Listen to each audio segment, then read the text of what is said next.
So where we left off in the last video, we had Alexander the Great consolidating his power over the Macedonian Empire. And in particular, he puts down a rebellion in Thebes, destroys the city, which makes the other city-states of Greece say, hey, we're not going to mess with this person anymore. And then Alexander says, I am now going to conquer Asia. I'm now going to conquer the Persian Empire, do what my father wanted to do before he died.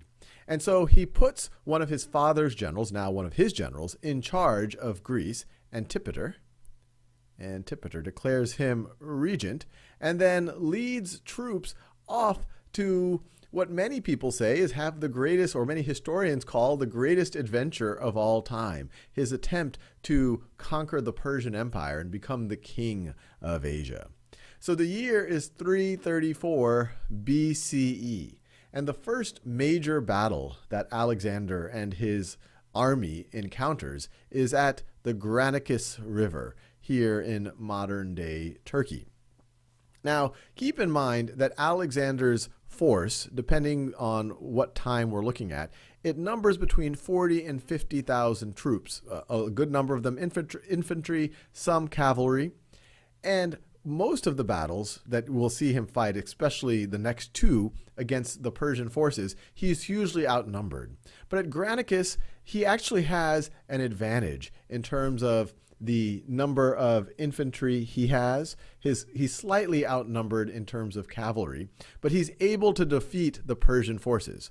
Now, these Persian forces, they are significant. They're led by the Persian satraps. These are the governors of the territories, I guess you could say, the Persian regions or provinces in this area, in Asia Minor. And he's able to defeat them. But as important as Granicus is, Alexander still has not come directly against Darius III. Darius III is the Shah-in-Shah, the king of kings, the king of Persia. And not to confuse Darius III with the Darius who 150 years before this attacked Greece. So now you have Alexander, his first decisive victory against the Persians. He makes his way down the Anatolian coast, in his mind liberating many of these cities that used to be Greek cities. Now, if we zoom in a little bit, you can see the way this map is set up. So let me zoom in a little bit, where you see these dotted lines around a city. This means that Alexander's forces sieged the city. They surrounded it. They didn't let anything go in or out until the city surrendered. And so you see this path of Alexander and his forces. We then go into 333 BCE. Outside of the forward movement of Alexander and his troops and their ability to take over all of Asia Minor, modern-day Turkey, in only a matter of a little more than a year, what also happens in 333 BCE, since some of you might have been wondering, well, whatever happens to Sparta? Philip of Macedon never took over Sparta. Do they stay independent forever? And the simple answer is no. In 333 BCE, Antipater defeats the Spartans at the Battle of Megalopolis and forces them into what we now call the League of Corinth. So let's keep now going back to where Alexander is. So Antipater clearly was competent at maintaining power in Greece. And the next major battle that Alexander and his troops face is at Issus. And what makes Issus significant is that they are hugely outnumbered. Historians disagree by how much they're outnumbered. Remember, we said Alexander's forces were around 40 or 50,000, while the Persians at Issus, depending on which account you look at, were at least 150,000, probably over 100,000. More ancient accounts talk about many hundreds of thousands, or even 1 million troops. What also made Issus significant is this is the first time that Darius III, the Shah-in-Shah, the king of Persia, directly confronts Alexander. Well, Alexander once again is able to, or at least here, is able to overcome unlikely odds and defeat the Persian army, sending Darius into retreat. And he retreats so fast, he even leaves an encampment where his mother, his wife, and his 2 daughters are there. And Alexander then takes them captive, but treats them very nicely, and then eventually marries one of the daughters. So after that defeat, Darius is on the retreat, And Alexander, or after that defeat for Darius, this victory for Alexander, Alexander then goes on into the Levant, modern day Syria and Lebanon and Israel and Palestine. And you can see he takes siege of the cities of Tyre and Gaza.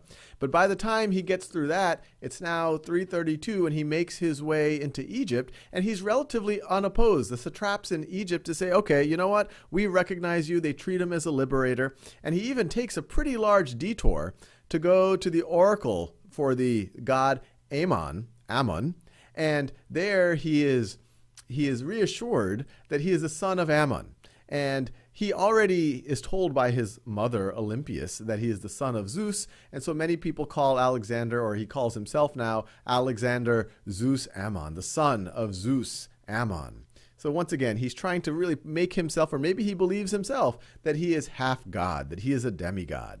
But then he continues on with this, I guess you could say, grand adventure. And I don't want to romanticize it too much, because even though he is in some way conquering and or unifying these large areas, there's also a lot of bloodshed, a lot of civilians dying. This is a very ugly thing that only looks romantic from maybe a distance of many thousands of years. But when you think about it, it would not have been very pleasant to have lived in any of these cities that Alexander and his troops are going through.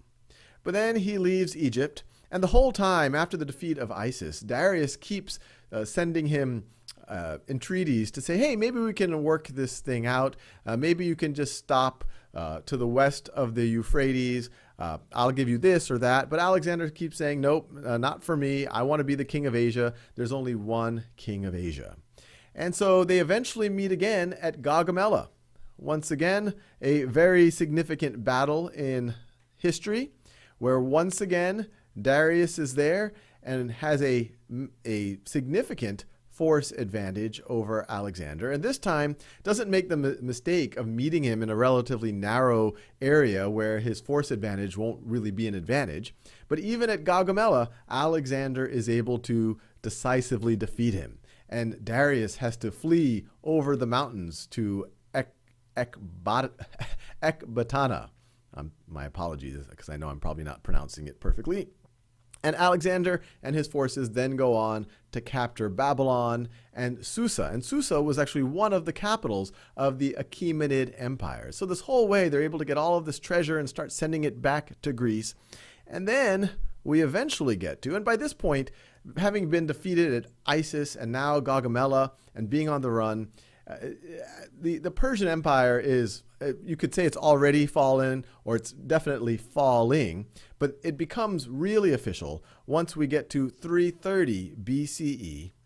330 BC. And remember, this is less than 5 years since Alexander started, and that's short by any time frame, but they're on foot and on horseback. This is not modern warfare where they have tanks and trucks and planes. And the fact to conquer so much territory, an empire is over 200 years old in this short amount of time of frame is kind of breathtaking.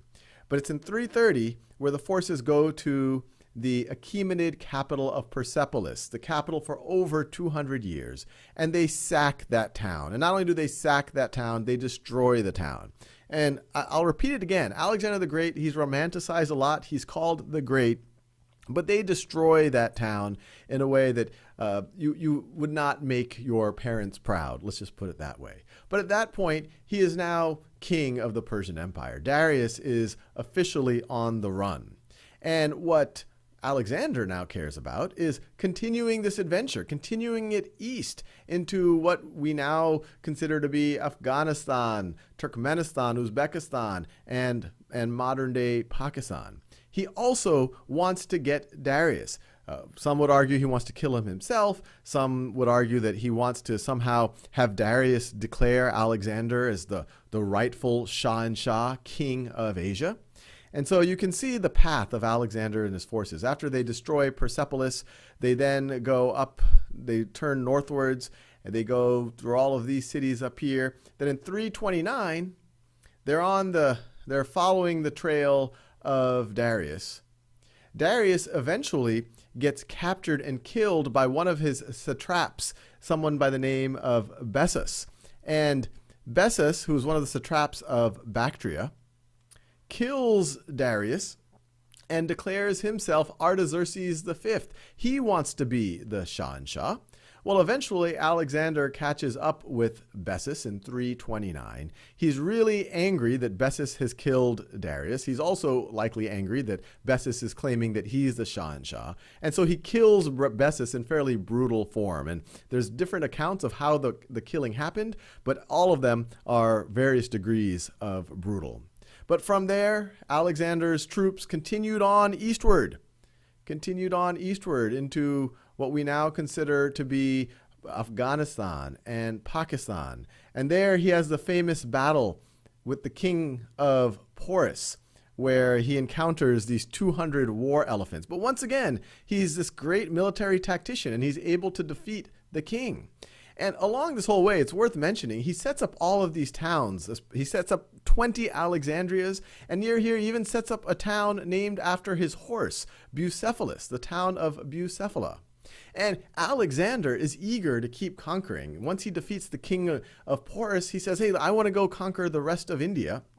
But his troops are far from home, and they're tired, and they're spread thin, and they're getting sick. They're not so interested in that.